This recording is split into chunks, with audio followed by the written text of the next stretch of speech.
Hola, ¿cómo están queridos alumnos? Vamos a hablar ahora sobre el principio del movimiento, ¿no?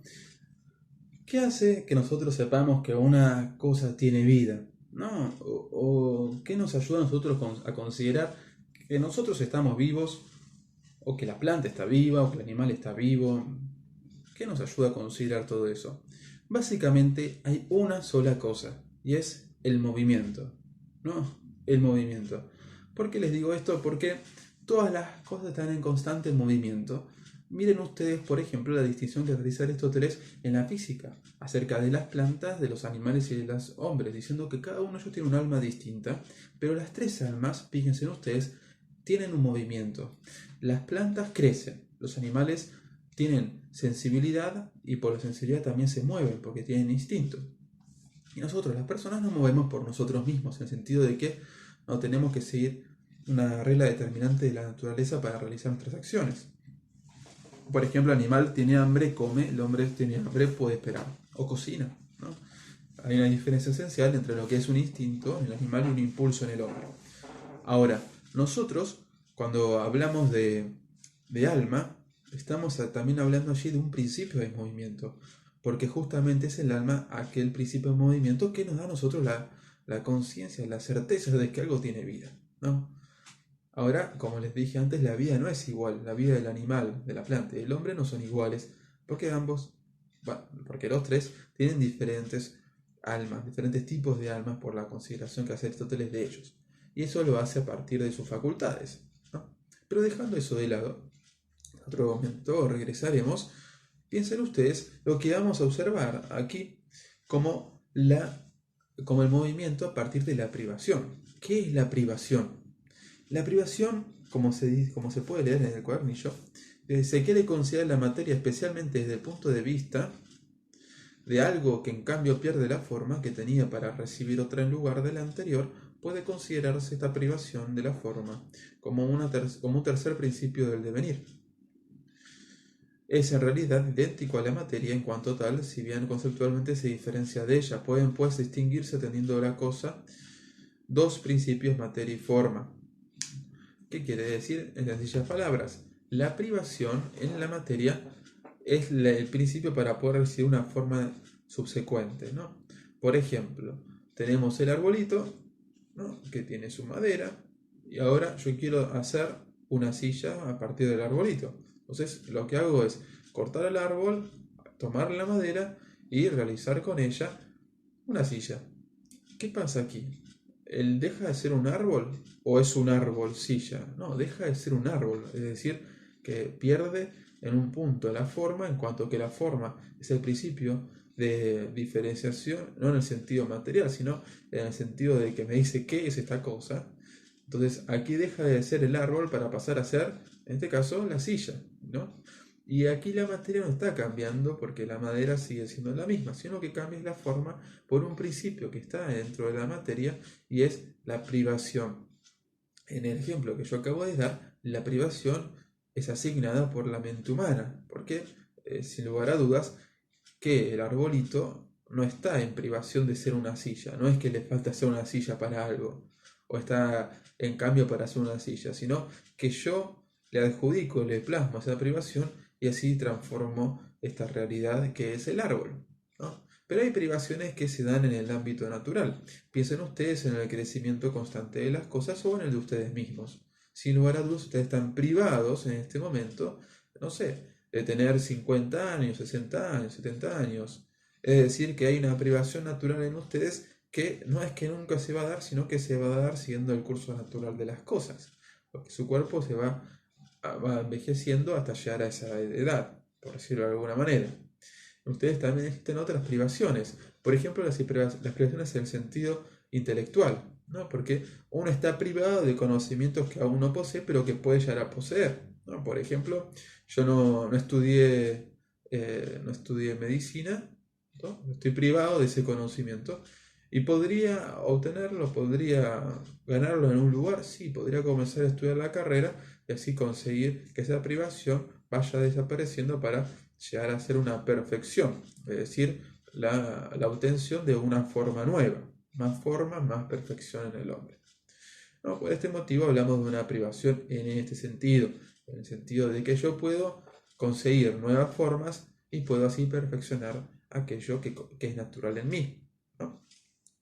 Muy bien, también se da un cierto devenir, ¿no? Este devenir, ¿a qué se refiere? A la consecución de formas, ¿no? También hay un doble, podemos decir un doble devenir, en el sentido de que siempre en el devenir se da de una potencia a un acto, es decir, de un movimiento que está por ganar otra forma, ¿no? Pero lo que quiero decir que hay como dos tipos de devenires, me refiero a que una cosa puede devenir en menos o puede devenir en más. Es eso nomás. ¿Qué sería esto? Y con los ejemplos anteriores que he dado, cuando uno está ganando un conocimiento, deviene en más, ¿no? Va en más. Cuando uno, por ejemplo, tiene una enfermedad o un deterioro físico, deviene en menos, ¿no? Hay menos perfección, hay menos formalidad. Es esto, uno está resfriado, deviene en menos, no es que es más perfecto estando resfriado porque obtuvo la perfección del resfrío que antes no tenía, sino en realidad de que esta presunta perfección se da solo en el sentido existencial, pero no en el sentido de que es una privación propia de la naturaleza estar enfermo, no, sino todo lo contrario. Cuando se da la enfermedad en la naturaleza humana, lo que se está observando allí es un cierto tipo de mal. El mal es la ausencia del bien en el sentido de que la naturaleza en ese caso no está completamente perfecta, porque no se tiene perfectamente en la naturaleza en el sentido propio de la palabra, porque al hombre no le corresponde crear la naturaleza y nunca le correspondió crear su propia naturaleza, ¿no? Ahora, para volver a nuestros términos, tenemos que observar que hay un movimiento y el movimiento se da a partir de un principio importantísimo, que es la privación, ¿no? Las cosas están privadas de ser otras. Como están privadas de ser otras, tienen la posibilidad de ser esas otras, ¿no? Y esa posibilidad, cuando se está dando de forma actual, es decir, de forma real, en el momento, ahora, se llama devenir. Bien, Aristóteles pensaba la realidad y decía, muy bien, entonces, ¿cómo podemos llamar a esta capacidad de llegar a hacer una cosa y a la consecuente obtención de aquello que yo estaba buscando? Y él nos otorgó estos dos términos muy lindos que son potencia y acto. No, digo muy lindos porque ayudan muchísimo al pensar humano, ¿no? Ustedes van a darse cuenta enseguida. La potencia es aquello que puede llegar a ser, ¿no? Es una capacidad, así como la privación, también ontológicamente hablando, era un tipo de capacidad de obtención de una perfección subsecuente. Aquí la potencia también lo es la potencia de poder llegar a ser determinada cosa, ¿no? Por eso, la privación y la potencia son parecidas pero no son idénticas. La privación se da en cuanto a la naturaleza misma de la cosa, en cuanto a que a la cosa le falta algo, ¿no? Por decirlo de alguna manera. Y la potencia se da en cuanto a que activamente eso que le está faltando se está por conseguir o se está por dar, ¿no? Así, por ejemplo, nosotros todos los días estamos en privación de la digestión. Y entonces es una capacidad de la naturaleza, ciertamente, pero la potencialidad real se da cuando uno comienza a comer, ¿no? En ese momento puede decirse que se comienza la digestión, ¿no? Que se da constantemente en el ser humano, pero hay una forma activa de poder ayudar a que se dé, que es esto, ¿no? De esta manera, nosotros hablamos de potencia, hablamos de acto, como de un modo muy ordinario, porque todas las cosas que se están moviendo se mueven en cuanto a una potencia y un acto. Miren esta mano, que yo hago así, ¿no? Hay una potencialidad de la mano de acercarse más a la cámara cuando hago así. Y una actualidad de la mano al estar delante de la cámara de esta manera. Por eso decimos que las cosas que están vivas tienen movimiento. Y ese movimiento se explica a partir de un cambio occidental, de un cambio formal y también, sobre todo, de estos dos principios que hablábamos antes, que son de la privación y del devenir, que se dan cuando uno habla también de potencia y acto. Entonces, las cosas están potencialmente para llegar a su acto, ¿no? Otras palabras, piensen que ustedes tienen que hacer las compras, tienen que caminar hasta la esquina donde está el supermercado. Cuando estén en el supermercado podemos decir que llegan a su perfección. En el mientras ustedes están deviniendo, ¿no? En el mismo caminar. La potencialidad de llegar al supermercado se está dando actualmente cuando ustedes van caminando. Y cuando llegan al supermercado se da de modo perfecto, ¿no? Ya están ahí, que era el objetivo. Entonces, ¿para qué camino? Para llegar al supermercado. Cuando llego al supermercado, ya estoy allí actualmente, ya está.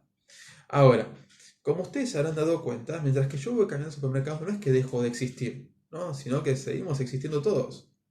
Por eso, no se puede hablar de una potencialidad pura, sino que se puede hablar de un cierto acto imperfecto, ¿no?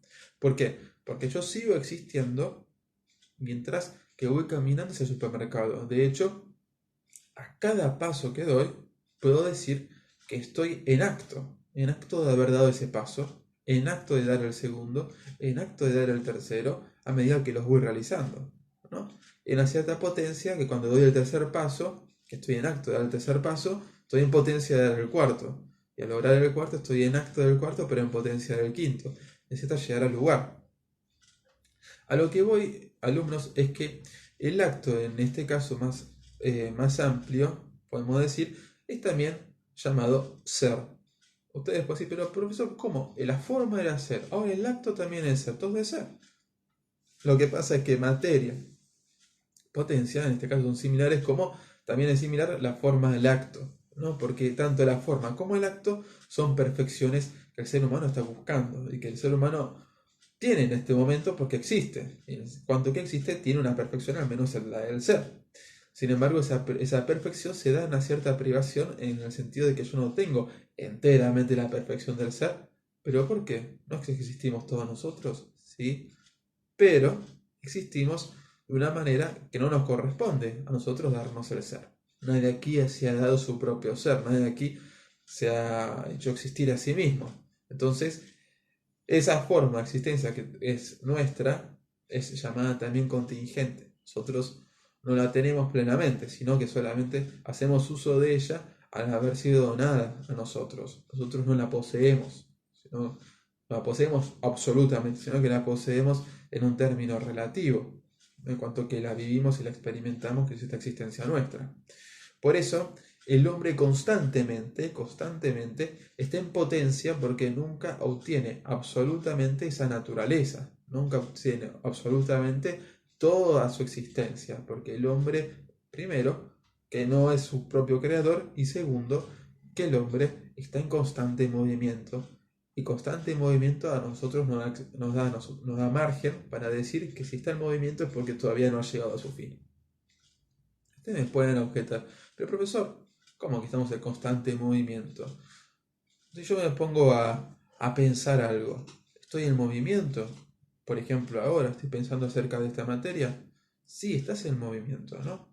¿Pero por qué? Porque estás en un paso constante de potencia de acto en cuanto que tu capacidad intelectiva está llegando a conocimientos nuevos. Así la persona va, entre comillas, evolucionando, va perfeccionándose en la medida en que puede ir adquiriendo conocimientos nuevos. Y este es un caminar intelectual, por lo tanto hay una cierta potencia y un cierto acto. La potencia en conseguir conocimiento nuevo y el acto en obtenerlos. Sin embargo, una vez que obtengo ese conocimiento nuevo, no puedo decir que ya estoy en un acto absoluto, porque me es privada por lo menos la capacidad de conocer absolutamente eso. ¿No? Uno dice, ¿cómo absolutamente eso? Y claro, piensen ustedes que están pensando en la silla, ¿no? Como tanto les he molestado con este ejemplo, con la silla y con la mesa. Pero bueno, pasa que están al alcance de la mano y yo estoy sentado, por ejemplo, así que es fácil este ejemplo. Ahora, la silla y la mesa. Uno los considera y dice, son de madera, todo lo demás, estos son accidentes. La sustancia es la silla. Ahora, la forma de la silla es esa misma existencia siendo silla y materialmente determinada por estas características que yo las experimento como accidentes. Perfecto, está ahí perfecto, ¿no? Sin embargo, hay una cierta potencialidad de mí mismo conocer la silla. ¿Por qué? Porque como ustedes ven, yo fui describiéndola, quiere decir que estoy haciendo un proceso para referirme a ella, ¿no? Y en segundo lugar, por más que yo conociera la silla y hablara de la silla en sí misma, Esto a mí me da una pauta para decir, no conozco la silla en cuanto a su forma absoluta, porque hay muchas sillas y mi consideración de silla puede estar perfeccionada constantemente a partir de un conocimiento de una nueva silla, ¿no? Por eso el hombre no conoce, dice Tomás de Aquino, ni la esencia de una mosca, ni la esencia de una mosca. Así a nosotros se nos es imposible obtener conocimiento pleno de la esencia de las cosas y a su vez conocimiento pleno de nuestra propia esencia y menos aún obtener absoluta posesión de todo nuestro ser y nuestra existencia, porque somos creados. Bueno, estos son los principios del devenir, son los principios de la privación, la potencia del acto, que a nosotros nos dan una pauta para poder hablar acerca del movimiento, lo cual era muy complicado de hacer en el periodo de Aristóteles, ¿no? Porque había gente que no podía describir ese mismo movimiento. Ahora nosotros lo estamos haciendo junto con palabras que él mismo nos ha brindado. Bueno, lo dejo con lectura del material. Hasta en otra ocasión.